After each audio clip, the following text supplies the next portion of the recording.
आप सभी का मैं पीएस पटेल स्वागत करता हूँ। प्यारे बच्चों, कक्षा 6 के विज्ञान विषय के चैप्टर नंबर 2 से आज हम एक बार फिर से शुरुआत कर रहे हैं। चैप्टर नंबर 1 ऑलरेडी हम सभी लोग पढ़ चुके हैं और उसके नोट्स हमने बना लिए होंगे।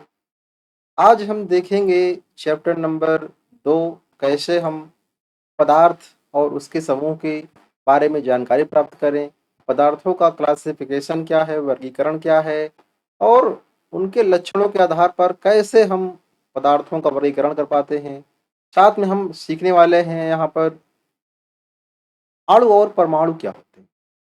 तो बच्चों, ये प्रमुख पॉइंट्स हैं जिनका अध्ययन आज हम इस क्लास में करने वाले हैं। तो 25 से 30 मिनट जो भी समय लगता है इस क्लास में आप पूरे ध्यान से बैठें और कुछ भी अनावश्यक कार्य में आप व्यस्त ना रहें, पूरी तरीके से ध्यान कंसंट्रेट करें, तभी आपको इस चैप्टर का जो मैक्सिमम बेनिफिट है वो मिल पाएगा। तो बिना किसी देरी के आइए शुरू करते हैं। प्यारे बच्चों, आपने स्कूल में, घर में बहुत सारी वस्तुएं देखी होंगी। यानी कि जहां भी आप जाते हैं, जहां बैठे हैं वर्तमान में, आप वहां पर नजर दौड़ाएं, देखें आपके आसपास क्या क्या चीजें दिखाई पड़ रही हैं।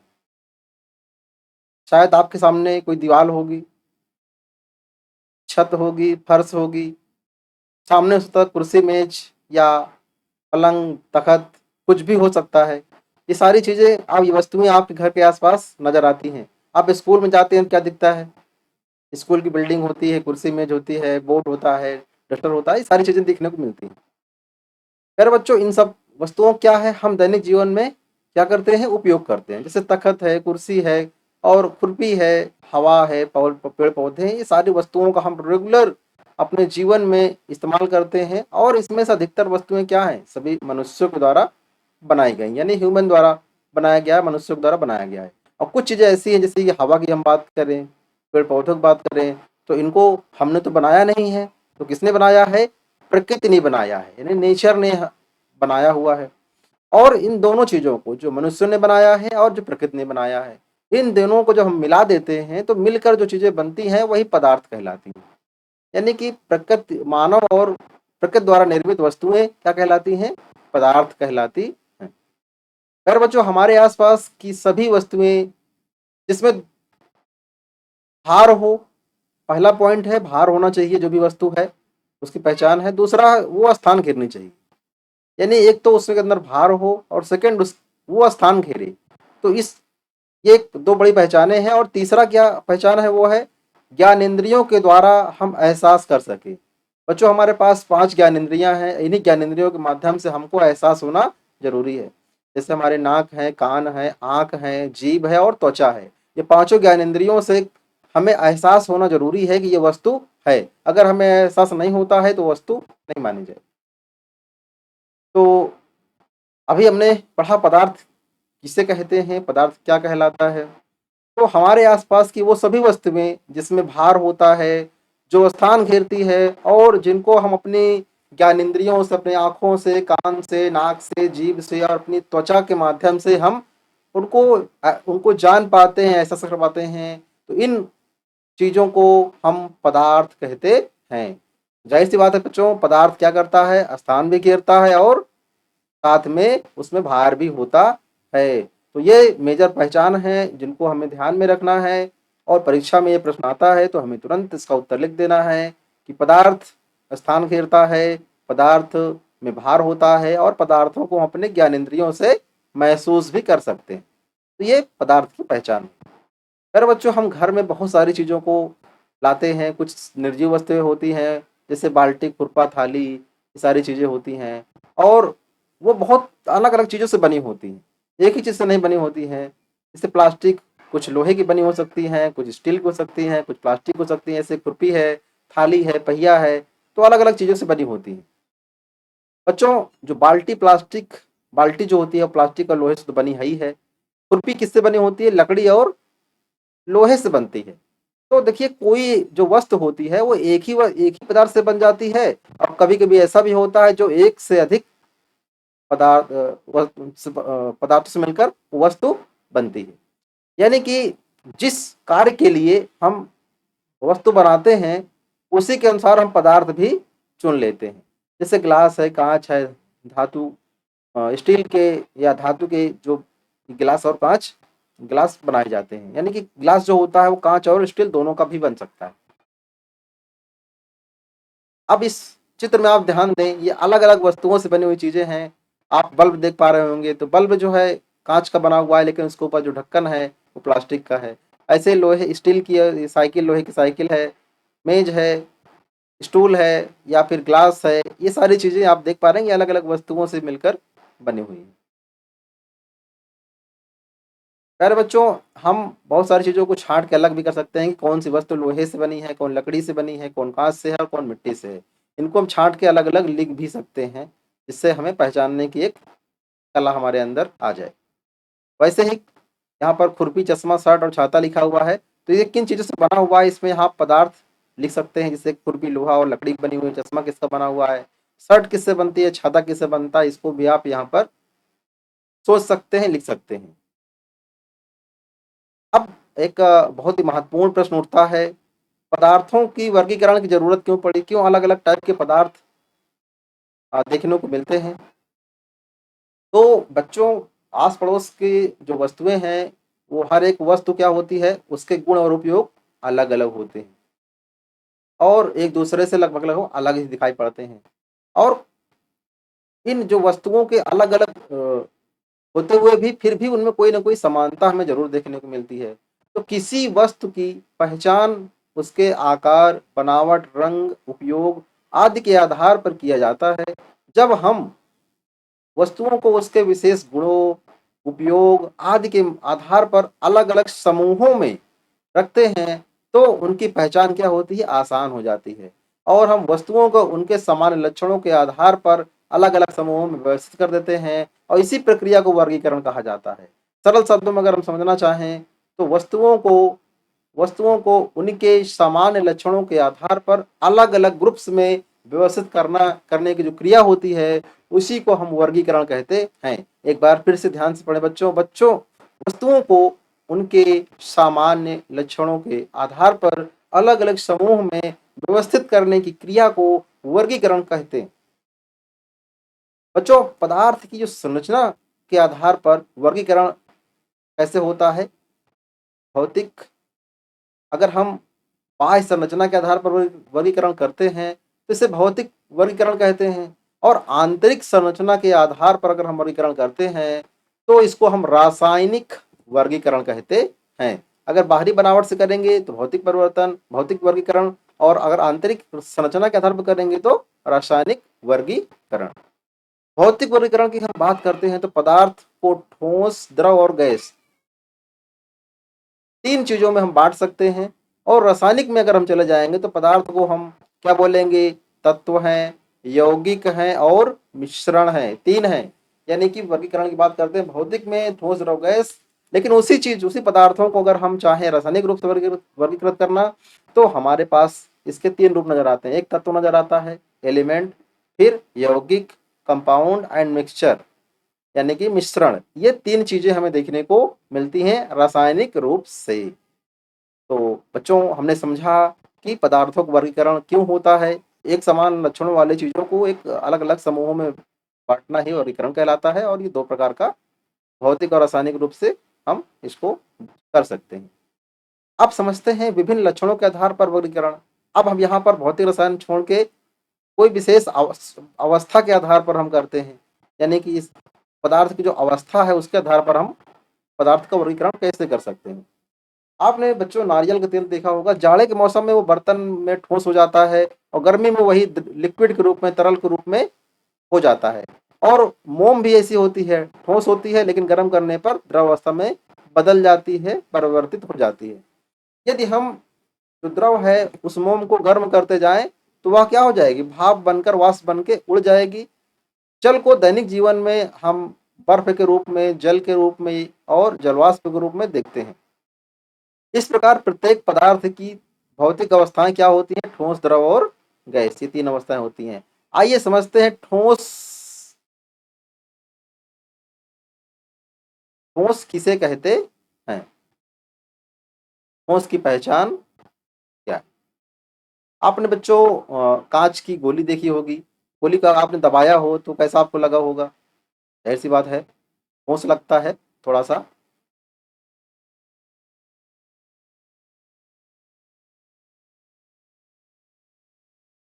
तो जो जो कांच की गोली होती है, उसकी अगर हम बात करते हैं,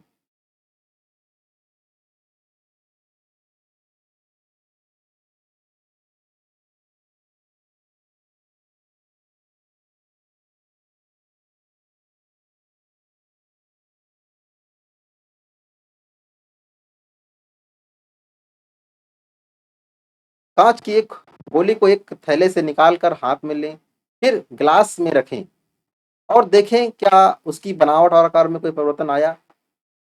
आप हंस रहे होंगे, क्योंकि जो गोली होती है वो तो उसका आकार में कोई बदलाव नहीं आता है, और कांच की गोली थैले में जैसे थी वैसे ही रहेगी, और हाथ में लेंगे वैसे रहेगी, और ग्लास में लेंगे फिर भी उनका जो आकार है, उनका जो आयतन है, वो दोनों क्या होते हैं? निश्चित होते हैं, बदलते नहीं हैं।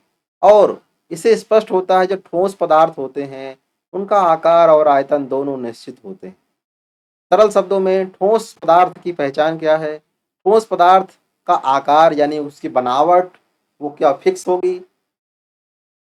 जैसे एक मार्कर है तो ये बराबर इसकी आकृति क्या है? ठोस है, बिल्कुल से ये फिक्स है। इसको दबाने से कोई इसके आकार में परिवर्तन नहीं आएगा। और इसका आयतन निश्चित है, इसको चाहे आप ग्लास में डालें, चाहे बाल्टी में डालें, चाहे इसको हाथ में रखें, इसका जो आयतन है, जगह जितना ये ले रहा है, वो पर्याप्त फिक्स है, निश्चित है। यानी कि ठोस की जो पहचान है, उसका आकार निश्चित होता है और उसका आयतन भी निश्चित होता है। चलिए बच्चों, ये ठोस की और इसके अंदर की अगर हम थोड़ा सा बात करें और जानना चाहें, तो जो ठोस होते हैं, ठोस के जो कण होते हैं, वो बहुत ही पास-पास होते हैं। आकार आयतन निश्चित होने का कारण क्या है? जो जो इससे कण होते हैं, जिससे ये पदार्थ बनता है, छोटे-छोटे कण होते हैं, पार्टिकल होते हैं, और वो आपस में एक-दूसरे से बहुत ही नज़दीकी से एक-दूसरे से जुड़े होते हैं, बहुत ही पास-पास होते हैं। इसलिए इन दोनों के, इन जो तत्वों के जो अंदर अणु होते हैं, इनमें आपसी आकर्षण बल बहुत ज़्यादा होता है। इसकी वजह से एक साथ ये बंधे रहते हैं। ठोस पदार्थ के कण अपने स्थान में लगभग स्थिर रहते हैं, और इसी कारण इनकी जो आकृति है, आयतन है, दोनों निश्चित होते हैं। तो बच्चों, हमने जाना ठोस के बारे में।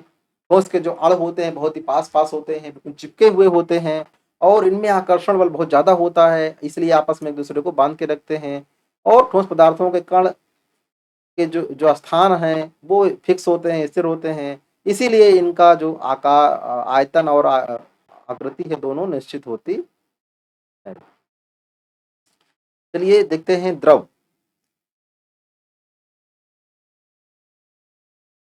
द्रव की बात हम करते हैं तो द्रव 1 लीटर के बर्तन को पूरे पानी से भर दें। फिर अब उस पानी को एक भगोने में उड़ेलें। आप देखते हैं जब नापते हैं, तो नापने में उसकी जो आकृति है, उसकी आकृति दिखाई आपने देखा होगा। जब आपने भगोने में उड़ेला था, तो उसकी आकृति भगोने जैसी थी, और लेकिन उसका जो आयतन था वो सेम था। उसमें आयतन में कोई परिवर्तन नहीं आया। अगर 1 लीटर पानी था तो वो दोनों बर्तनों में, भगोने में भी समान था और दूसरे बर्तन में भी बिल्कुल एक समान था, उसमें कोई परिवर्तन नहीं था। हमने देखा कि जिस बर्तन में द्रव रखा जाता है, उसी का आकार वो ले लेता है, किंतु उसका जो आयतन है वो निश्चित रहता है। कहने का मतलब, आकार तो बदलेगा, लेकिन जो जितना उसका वॉल्यूम है, आयतन है, यानी उसका जो कह सकते हैं जगह उसके अंदर जो होती है वो फिक्स होती है, उतना ही जगह वो लेगा। जैसे 1 लीटर पानी है, उसको आप बड़े से बर्तन में भरेंगे, फिर भी वो 1 लीटर की जगह लेगा, और अगर आप बोतल में भरेंगे तो भी वो 1 लीटर की जगह लेता है, उससे अधिक जगह नहीं लेगा। तो ये मतलब इसका ये हुआ कि इसका आयतन क्या है? निश्चित है, लेकिन इसका आकार बदलता रहता है। बोतल में भरेंगे तो उसका आकार दूसरा होगा, और चौड़े बर्तन में भरेंगे उसका आकार अलग हो जाता है। तो ये हमने समझा द्रव के बारे में। द्रव में क्या होता है? आकार अनिश्चित होता है। और अगर हम बात करें आयतन, तो जो उसका आयतन है वो निश्चित है। आयतन निश्चित है, और जो आकार है वो अनिश्चित। इस प्रकार अगर आगे हम चर्चा करें इस टॉपिक पर, तो बच्चों यहाँ पर ठोस जो पदार्थ होते हैं उसकी तुलना में जो द्रव के जो अणु होते हैं वो एक दूसरे से दूर दूर होते हैं। यानी द्रव के जो अणु होते हैं एक दूसरे से थोड़ा सा दूरी बना के रखते हैं। इनमें जो आपसी आकर्षण बल होता है वो ठोस की अपेक्षा कम होता है, जो इन्हें एक दूसरे से बांधे रखता है, लेकिन इतना मजबूत से नहीं बांधता है कि ये इसका आकार बिल्कुल फिक्स हो जाए। इसी कारण जो द्रव पदार्थों की जो आकृति होती है वो निश्चित नहीं होती है, किंतु इनके कणों को एक सीमा में बांधे होने के कारण इनका आयतन निश्चित रहता है। जो गैस की अगर हम बात करें तो यहाँ पर घर में आपने अगरबत्ती देखी होगी, इसमें एक काले भूरे रंग का धुआं निकलता है और इस धुएं की जो बनावट है, आयतन है, दोनों निश्चित नहीं होते हैं। ये जिस स्थान पर रहते हैं उसी की जो बनावट और आयतन प्राप्त कर लेते हैं। इस अवस्था को गैस कहते हैं। ऐसी अवस्था में जो कण होते हैं वो क्या होते हैं, अपेक्षाकृत बहुत दूर दूर होते हैं। इनमें आकर्षण बल ना के बराबर यानी लगभग लगभग नहीं होता है, एक दूसरे से दूर ही भागते हैं। फिर बच्चों समझा आपने, इसमें जो गैस होती है उसका जो आकृति भी निश्चित नहीं है और उनका आयतन भी निश्चित नहीं होता है। इसका कारण क्या है, क्योंकि जो गैसीय पदार्थ के जो कण होते हैं ये कण अपेक्षाकृत काफी दूर दूर होते हैं और इनमें आकर्षण बल भी ना के बराबर होता है। इस प्रकार पदार्थ की अवस्था के आधार पर हम पदार्थ को 3 भागों में वर्गीकृत कर लेते हैं। आइए बच्चों बढ़ते हैं अगले नेक्स्ट पॉइंट पर, टॉपिक पर। अगर हम चाहें थोड़ा सा फिगर देखना तो फिगर आप देख पाएंगे, यहाँ पर ठोस है और ठोस के बाद द्रव, द्रव के बाद यहाँ पर गैस है। तीनों के जो कण है वो काफी दूर दूर दिखाई पड़ रहे हैं। मैं एक ड्राइंग के माध्यम से आपको दिखाना चाहूँगा। जो ठोस के कण होंगे कैसे होते हैं, ये है, इसी से लगा हुआ ये है, इससे लगा ये है, फिर यहाँ लगा हुआ है, यानी यहाँ पर गैप की संभावना बहुत कम है, एक दूसरे आपस में जुड़े होते हैं, ये ठोस होते हैं। क्या होते हैं ये, ठोस, ये होते हैं ठोस। सेकंड जो होते हैं वो द्रव होते हैं। द्रव कुछ ऐसे पाए जाते हैं, थोड़ा थोड़ा इनमें गैप गैप होता है, इसे हम द्रव कहते हैं। और तीसरा आता है गैस, इसके अणु एक दूसरे के पास होते ही नहीं है, ये दूर दूर भागते हैं, इसको हम गैस कहते। तो हमने देखा ठोस द्रव गैस के अणुओं के बारे में। इनके अणुओं के स्थान के आधार पर, आकर्षण बल के आधार पर पदार्थ क्या होते हैं, ठोस द्रव गैस के रूप में पाए जाते हैं। अब हम देखने वाले हैं जल की घुलनशीलता के आधार पर। जल में ये घुलते हैं नहीं घुलते हैं उसके आधार पर हम पता करेंगे कि ये ठोस है कि द्रव है, क्या है। कांच के अलग अलग गिलासों में नमक, रेत, शक्कर, चाक पाउडर, लकड़ी के बुरादे की थोड़ी थोड़ी मात्रा ले लें और प्रत्येक गिलास को पानी से आधा भर दें। कुछ समय तक गिलास को सावधानी से हिलाएं। आपने क्या देखा मेरे बच्चों, जो नमक था और शक्कर थी और चाक थे, यानी कि नमक, शक्कर और चाक थे, ये तीनों क्या हो गए, पाउडर पानी में घुल जाते हैं। जबकि जो लकड़ी का बुरादा था वो पानी में नहीं घुलता है। और किसी द्रव में घुलने वाले पदार्थ को घुलनशील या विलेय पदार्थ कहते हैं। इसी प्रकार द्रव जैसे कि पानी में न घुलने वाले पदार्थ को अघुलनशील या अविलेय पदार्थ कहते हैं। सिंपल सा है, जो पदार्थ पानी में घुल जाएं वो घुलनशील या विलेय पदार्थ, और जो पानी में ना घुलें वे पदार्थ अघुलनशील या अविलेय पदार्थ कहलाते हैं। प्यारे बच्चों, कुछ और भी यूनिक बातें हैं इसमें, क्योंकि जो कुछ पदार्थ ऐसे भी होते हैं जो द्रव में एक द्रव में घुलनशील तो होते हैं लेकिन दूसरे में अघुलनशील होते हैं। आपने देखा होगा नमक पानी में तो घुल जाता है, लेकिन मिट्टी का जो तेल होता है उसमें अघुलनशील होता है। यानी नमक को अगर आप मिट्टी के तेल में डालेंगे तो वो कभी घुलेगा ही नहीं। तो ये कुछ चीजें ऐसी होती हैं, कुछ यूनिक चीजें होती हैं। तो घुलनशीलता के आधार पर भी हम दो भागों में बांट सकते हैं पदार्थ को, वो घुलनशील है कि अघुलनशील, विलेय है या अविलेय है। चलिए बढ़ते हैं, एक और तरीके से हम पदार्थों को वर्गीकरण करते हैं जल के सापेक्ष भार के आधार पर। बच्चों, जल के सापेक्ष भार के आधार पर एक मानक मान लेते हैं कि जल है, जल का एक भार है। अब उस पानी के भार से कुछ चीजें ऐसी होंगी जो हल्की होंगी, कुछ ऐसी होंगी जो भारी होंगी। तो जल के भार के आधार पर हम इसको डिसाइड करते हैं। अगर जो जल से अधिक भारी होगा उसे हम भारी वस्तु, और जो जल से हल्की होगी उसे हम हल्के वस्तु कह सकते हैं। तो जो वस्तुएं जल में समानता तैरती हैं वो जल से हल्की मानी जाती हैं, और जो डूब जाती हैं वो जल से भारी मानी जाती हैं या भारी होती हैं। चलिए चेक करते हैं कि कौन कौन सी वस्तुएं हैं जो तैरती हैं और कौन कौन सी डूब जाती हैं। इस टेबल में आप देखेंगे कौन सी वस्तुएं तैरती हैं, कौन डूब जाती हैं। यहाँ पर अगर आप देख पा रहे हो, सरसों, सरसों का तेल है, ये क्या करेगा, पानी में तैरेगा क्योंकि ये पानी से हल्का होता है। मोम है, तैरेगा क्योंकि पानी से हल्का होता है। लोहे की कील क्या होगी, डूब जाएगी क्योंकि भारी होती है। कांच की गोली क्या है, वो डूबती है क्योंकि ये जल से भारी होती है। और लकड़ी का टुकड़ा क्या होगा, तैरता है क्योंकि ये जल से हल्का होता है। तो ये भार के आधार पर हम सापेक्ष भार यानी पानी के सापेक्ष भार के आधार पर, पानी का भार कितना है उसके आधार पर हम पदार्थों को हल्का या भारी में वर्गीकृत कर सकते हैं। आइए बढ़ते हैं एक नेक्स्ट पैरामीटर की तरफ, पारदर्शिता के आधार पर यानी दिखाई देने के आधार पर। लकड़ी, कांच, तेल लगे कागज, पॉलीथीन आदि के छोटे छोटे चौकोर टुकड़ों को एकत्र करके उनमें एक एक करके सूर्य के प्रकाश में सीधे रखें और देखते हैं कि उसके आर पार, किसके आर पार जो रोशनी है वो निकल जा रही है। बच्चों, जब हमने ध्यान दिया तो हमें क्या मिला, वे पदार्थ जिनके आर पार देखा जा सकता है यानी जिनके आर पार दिखाई पड़ता है वे पारदर्शी कहलाते हैं, और पदार्थ के इस गुण को पारदर्शिता कहते हैं। यानी जिसके आर पार हम देख पाए तो उसे पारदर्शी कहेंगे, और इस गुण को पारदर्शिता कहते हैं। सामान्यतः आपने देखा होगा जो कांच होता है वो कांच के आर पार आप आसानी से देख सकते हो, और वैसे ही जैसे एक ये चश्मा है कांच का बना हुआ, इसके आर पार हम आसानी से देख सकते हैं। वैसे ही जो पानी होता है वो पानी को के भी आर पार आप आसानी से देख पाएंगे। आपके घर में कोई पानी रखा हो सादे गिलास में तो आप देखेंगे उसके आर पार चीजें नजर आएंगी। सेकंड, वे पदार्थ जिनके आर पार प्रकाश नहीं दिखाई देता, आर पार प्रकाश दिखाई नहीं देता है, उन्हें हम अपारदर्शी कहते हैं। जैसे लकड़ी है, कागज है इत्यादि।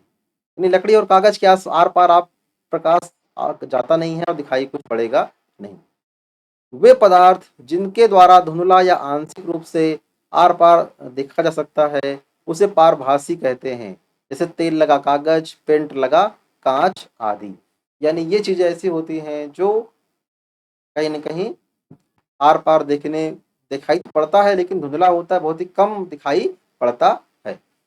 तो तीन प्रकार के पदार्थ हो गए, एक पारदर्शी यानी कि जिसके आर पार दिखाई पड़े, जिससे कांच और जल। दूसरा होता है जिसके आसपास आर पार बिल्कुल भी दिखाई ना पड़े, अपारदर्शी, जैसे कागज और लकड़ी। और तीसरा क्या होता है, धुंधला और आंशिक रूप से दिखाई पड़े, उसे हम कहते हैं पारभासी। बच्चों, पारभासी बहुत महत्वपूर्ण है, परीक्षाओं में अक्सर आता है। इसका जो उदाहरण है वो है तेल लगा हुआ कागज या पेंट लगा हुआ कांच। इस प्रकार हमने पारदर्शिता के आधार पर पदार्थ का वर्गीकरण अभी हमने देखा। आइए बढ़ते हैं एक और तरीके की तरफ, कठोरता क्या थी। पहले बच्चों, जब कठोरता की हम बात करते हैं तो जो पदार्थ होते हैं, कुछ पदार्थ ऐसे होते हैं जैसे लोहा, लकड़ी, कांच के टुकड़े, रुई, ऊन, रबर, स्पंज, ये सब, इनका सबका अलग अलग कठोरता होता है। एक एक करके हम इनको उंगली से दबा के चेक करते हैं। तो कुछ पदार्थ ऐसे होते हैं जो आसानी से दबते हैं, इन्हें हम मुलायम पदार्थ कहते हैं। जो आसानी से दब जाए उन्हें हम मुलायम पदार्थ कहते हैं। और कुछ पदार्थ ऐसे होते हैं जो उंगलियों से दबाने पर दबते ही नहीं है, उनको हम कठोर पदार्थ कहते हैं। तो सिंपली दो तरीके के हैं, वस्तु को हमको पकड़ना है, उसको हमको दबाना है, अगर वो दबेगा तो वो मुलायम पदार्थ है, अगर नहीं दबता है तो वो कठोर पदार्थ है। तो ये इस आधार पर हम पदार्थ को वर्गीकृत कर सकते हैं। आइए देखते हैं अब एक और तरीका जिसके माध्यम से हम वर्गीकरण को समझ सकते हैं एक नए तरीके से। चुंबक के सापेक्ष सापेक्ष जो व्यवहार होता है उसके आधार पर भी हम डिसाइड कर सकते हैं कि ये कैसा है। प्यारे बच्चों, आपने आपके बस्ते में पेन, पेंसिल, प्रकार, रबर, चाक या सब सभी चीज़ें होती हैं और लोहे की कुछ कील, लकड़ी का बुरादा, चाक, पाउडर, प्लास्टिक के बटन, आलपीन आदि भी आप किसी कागज पर रख सकते हैं। फिर एक रॉड चुंबक यानी कि क्षण चुंबक को लेकर प्रत्येक वस्तु के पास बारी-बारी चुंबक को लाना है। आप देखेंगे कि कुछ अलग-अलग तरीके से पदार्थ रिस्पॉन्स करते हैं। तो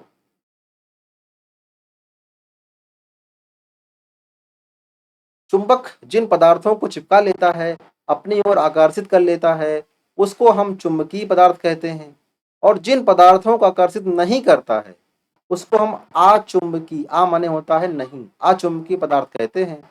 चुंबक लोहे से बनी वस्तुओं को अपनी ओर खींच लेता है, तो लोहे के अतिरिक्त चुंबक निकिल, कोबाल्ट जैसी वस्तुओं को से बनी वस्तुओं को भी अपनी ओर खींचता है। तो चुंबकीय और अचुंबकीय में क्या अंतर है? चुंबकीय पदार्थ वो होता है जो चुंबक के द्वारा खींच लिया जाता है, अपनी तरफ खिंचाव होता है और जिसको ना खींच पाए उसे बोलेंगे अचुंबकीय पदार्थ। तो एक ये डिवीजन हो गया। आइए बढ़ते हैं आगे। अब हम बात करेंगे पदार्थों को निर्माण की मौलिक इकाई। बहुत ही महत्वपूर्ण टॉपिक यहाँ से स्टार्ट होता है बच्चों। चाक और कोयले का कोई टुकड़ा ले लीजिए, उसको थोड़ा पीस लेते हैं, इसको पीट कर टुकड़े को बिल्कुल बारीक कर लेते हैं। इसके हर गुण में उस पदार्थ के गुण विद्यमान होते हैं। अब इसे इतना अधिक पीसें या पाउडर रूप में आ जाए। अब इस पाउडर को किसी महीन कपड़े में छान लें, छानने पर बहुत ही महीन कण प्राप्त होते हैं।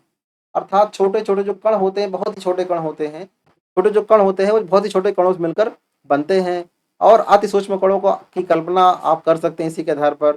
तो पदार्थ क्या होते हैं? स्वयं सूक्ष्म कणों से मिलकर बनते हैं, जिन्हें हम अणु या परमाणु कहते हैं। सिंपली आपको याद रखना है, अणु या परमाणु किसे कहते हैं? तो इसका उत्तर है पदार्थ स्वयं सूक्ष्म कणों से मिलकर बना होता है, जिन्हें हम परमाणु या अणु कहते हैं। यानी कि बहुत ही सूक्ष्म कणों को हम पदार्थ के बहुत सूक्ष्म कणों को ही हम अणु या परमाणु कहते। अब हम समझते हैं अणु के बारे में। बच्चों, पदार्थ का वह सूक्ष्मतम कण जो स्वतंत्र अवस्था में रह सकता है और उसमें पदार्थ के सभी गुण विद्यमान होते हैं, अणु कहलाते हैं। यानी वो आराम से रह भी सके फ्री अवस्था में और उसमें सारे गुण जो अणु के होते हैं वो सारे विद्यमान हो। भिन्न भिन्न तत्वों के भिन्न भिन्न तत्वों के जो अणु होते हैं उनके गुणों में भिन्नता भी देखने को मिलती है। अब हम बात करेंगे परमाणु की बच्चों। तो जो परमाणु है, परमाणु की पहचान क्या है? किसी पदार्थ का वह सूक्ष्मतम भाग जो स्वतंत्र अवस्था में नहीं रह सकता, किंतु रासायनिक अभिक्रिया में भाग लेता है, परमाणु कहलाता है। वह छोटा से छोटा कण जो स्वतंत्र अवस्था में नहीं रह सकता है, लेकिन रासायनिक क्रिया में वो बनता है, भाग लेता है, फिर वापस से गायब हो जाता है, जिसे हम परमाणु कहते हैं। जो अणु और परमाणु होते हैं, इनको खुली आंखों से देखना संभव नहीं होता है। परमाणु आपस में संयुक्त होकर अणु बनाते हैं और समान परमाणुओं के संयोग से तत्व के क्या बनते हैं? अणु बनते हैं। जैसे ऑक्सीजन, हाइड्रोजन, विभिन्न परमाणुओं के संयोग से यौगिक के अणु बनते हैं, जैसे जल, कार्बन डाइऑक्साइड। अतः परमाणु किसी पदार्थ के निर्माण की मौलिक इकाई कहलाती है। पदार्थ परमाणु किसी पदार्थ के निर्माण की मौलिक इकाई कहलाती है।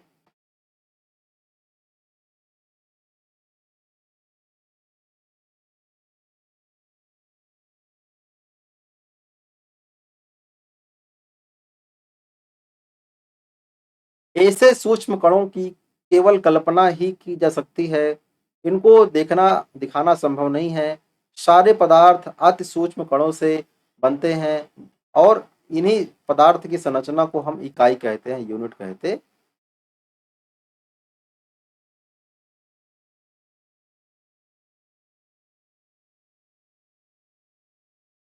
आइए कुछ और छोटे-छोटे पॉइंट्स हम जान लेते हैं।